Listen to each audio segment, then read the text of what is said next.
So Ledger is in the midst of damage control, which is not exactly what you imagined and dreamt up when you have a massive product release, but that is exactly what's happening right now. So today we're going to dive into that. What is Ledger Recover and why it is so controversial?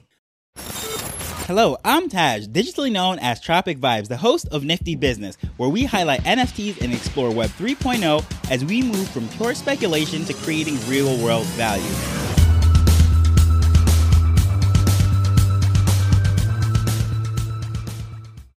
So over the last 24 hours or so, I've been seeing all sorts of interesting comments on Twitter about what Ledger is doing. And in case you haven't seen it, they're releasing this product, or a service, I should say, called Ledger Recover. Ledger Recover is an ID-based key recovery service that provides a backup for your secret phrase. If for some reason you lose it or you don't have access to it, this service will allow you to securely restore your private keys by using your Ledger device. And right there, a lot of red flags should be going off. Well, how is that possible? Because if you lose your seed phrase or if you lose your private keys, how can you have access to that wallet?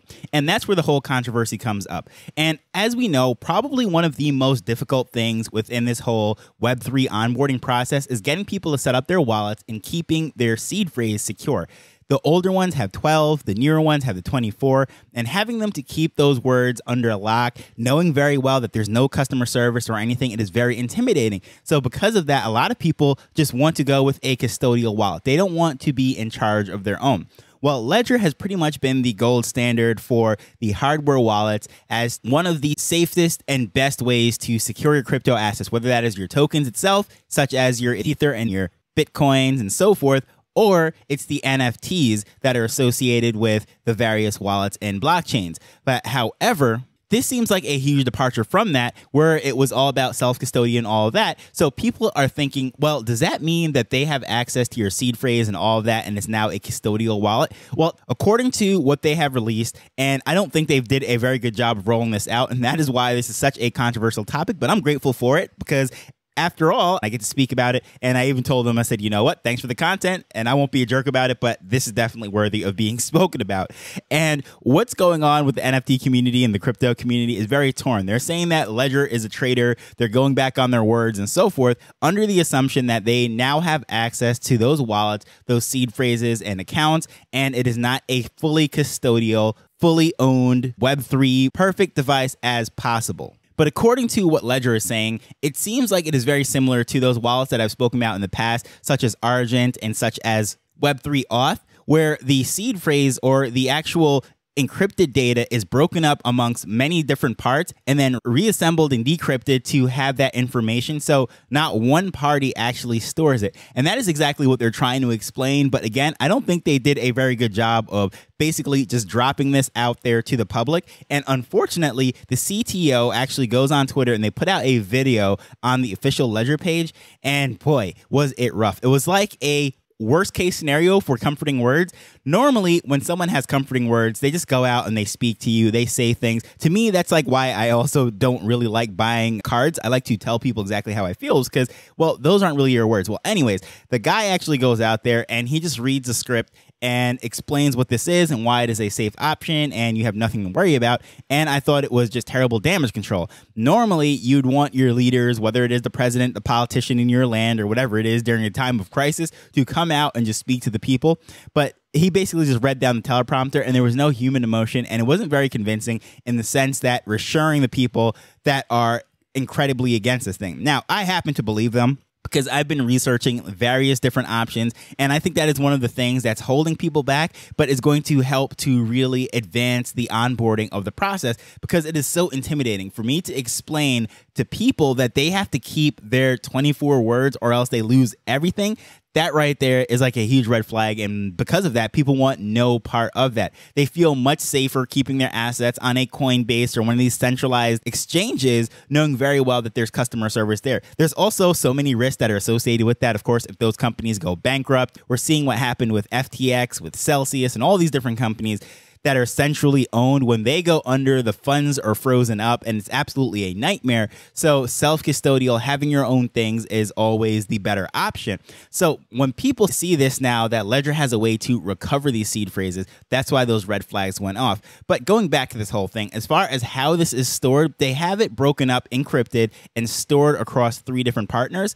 And in summary, once someone submits their information with their government issued ID and they're able to validate that this is their device and so forth, they pay a subscription to store those things in those 3 different locations. It's going to be stored with Ledger, CoinCover, and another third-party service. So as long as 2 of those 3 are in business at any time, then it can be recovered. So let's just say one of those companies happens to go bankrupt and there is only 2 of them left. Well, the seed phrase could still be recovered, and when a third party comes on, then that would be there and available as well. So as long as 2 of them don't go bankrupt or out of business or seized or whatever it is at the same exact time, there's always the option to recover. But again, the recovery phrase is only needed if someone doesn't have the access to their account. So for example, they have to reset the device, or the device is broken, or whatever it might be, and they need to reset it up on a new device or import it into a different wallet or whatever it is. That is why you're going to need that seed phrase. So if you don't have your 24 and it's all set up, well, that's why this recovery is important, because they're the ones who are going to basically store on the back end for you. Now, there's good news and there's bad news. The good news is that this is not by default. This is something that you have to opt into at the point of setting up the wallet. So those of us who already have our ledgers, they're fully set up and operational, and we're happy with the service and so forth, well, nothing changes for us. It's not like they roll out some firmware that then allows the information to be sent out. What actually happens, according to their publication, is that you have to opt into this, set this thing up at the point of creation, and pay your subscription in order to have that maintained, and that is how that's going to work. So a lot of people are now skeptical, thinking that, wow, every one of these devices is compromised, what's going on? And there's a lot of going back and forth and damage control that they're in. But basically, that is the gist of everything, and I truly think that this is something that could help people to come on board. But at the same time, I understand why the community is very skeptical about it. So I think it is a very nice option for brand new users. However, I won't be using it. One of the things that I really liked about the Trezor devices, and I appreciated from day one, is that it is open source. You can actually look at the code. Not that I've done it, because I just don't have the technical skills to do it. However, the community, the crypto community, all the hardcore coders and Cypherpunk and everyone that does have the technical skills is able to look at the coding and see what exactly is going on there to determine if it is safe, if there's any backdoor hacks and so forth. Also, by doing so, they're able to report certain things and make some patches. However, with Ledger, it is proprietary software. Everything that goes on within that Ledger device is in their hands. That is like patent protected and so forth. However, it is audited by independent third parties, and that is really up for debate as to, well, how do we really know if these parties are safe and so forth and whatnot? But, you know, I'm not even going to go down that rabbit hole. I truly believe that Ledger happens to be a safe one because so many people have billions and billions of dollars worth of assets on it, and there hasn't been any hack and so forth, especially during the peak of everything when Bitcoin was 69,000 and no one hacked anything during then. There was no sort of ramifications or anything related to the software itself.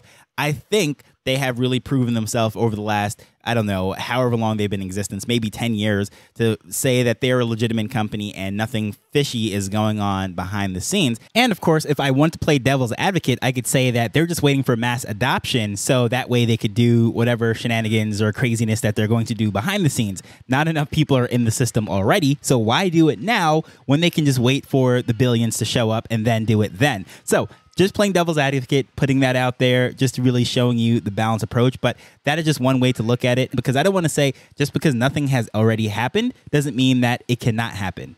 However, that is just a point of concern, because if this happened with Trezor, then everyone could just look at the code and say, you know what, yeah, this is actually a legitimate thing, and there is no backdoor, and we can look on the code and say everything. So it's just sort of the drawbacks of having open source or proprietary software and what have you. And the one thing that I will say is, Ledger is trusted. It is the NFT community's favorite. And when I first started off, my first hardware wallet was the Trezor, and I was always in that route. However, as far as being able to connect to different platforms and use it, especially if you're someone who does a lot of trades, or if you're someone that has a lot of different NFTs, well, Ledger really is the better option. It just makes your life so much easier. If you listen to earlier episodes, I give my review and I say, yeah, I'm all about the Trezor. I love my Trezor, and I don't intend to go to a Ledger because it is proprietary software. However, over time, I ended up with both of them, and now I use my Ledger and my Trezor.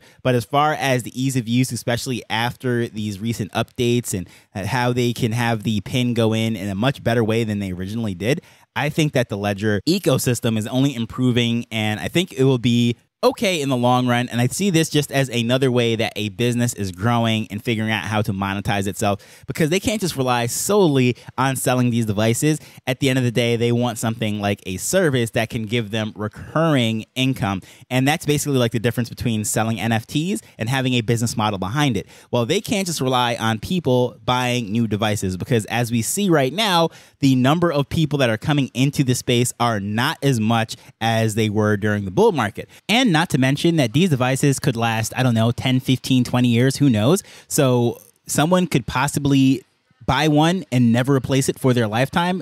So, well, how can they then find other different ways to have revenue and secure their future? Well, having a software as a service, some sort of thing that has a recurring fee that will guarantee them future income. And we look at, say, Apple. Apple started off as a computer company. If you look way back in the day when I was a kid, it was Apple Computer Inc. Then after the release of the iPod when I was in high school, they just dropped the computer and was just Apple, just straight Apple. The computer part was dropped off because they were then making their money from iPods and iTunes, changed the music industry. Then, of course, by the time the iPhone and iPad came around, it's a completely different game now, where money is coming through App Store revenues. It is subscriptions for music services and movies and all these different things. So they're not as heavily reliant on selling hardware. They definitely still are, just like the iPhone is their bread and butter. These devices will be their bread and butter, but they have an additional income. And I think that is a good business move, regardless of where you stand on this whole thing. I think that is the direction that they went to. They are just trying to build a long-lasting, sustainable business that's going to be here for the long run. And I think from a business standpoint, this was the better decision. However, I think the rollout is absolutely horrible. But I would love to hear your thoughts on this. I'll put a link to their question and answer page, as well as those resources where the CEO or the CTO, excuse me, is explaining what exactly is happening here, and you can make your own judgment on that. Please feel free to reach out to me at Tropic Vibes on Twitter or using the contact information in the show notes. But as usual, I just want to thank you for taking time to listen to this as we're learning and building Web3 together. So until next time, later. The Nifty Business Arrow is not investment advice. It provides insights and information within the space. As with anything, please do your own research before making a decision whether you're making an investment or a purchase.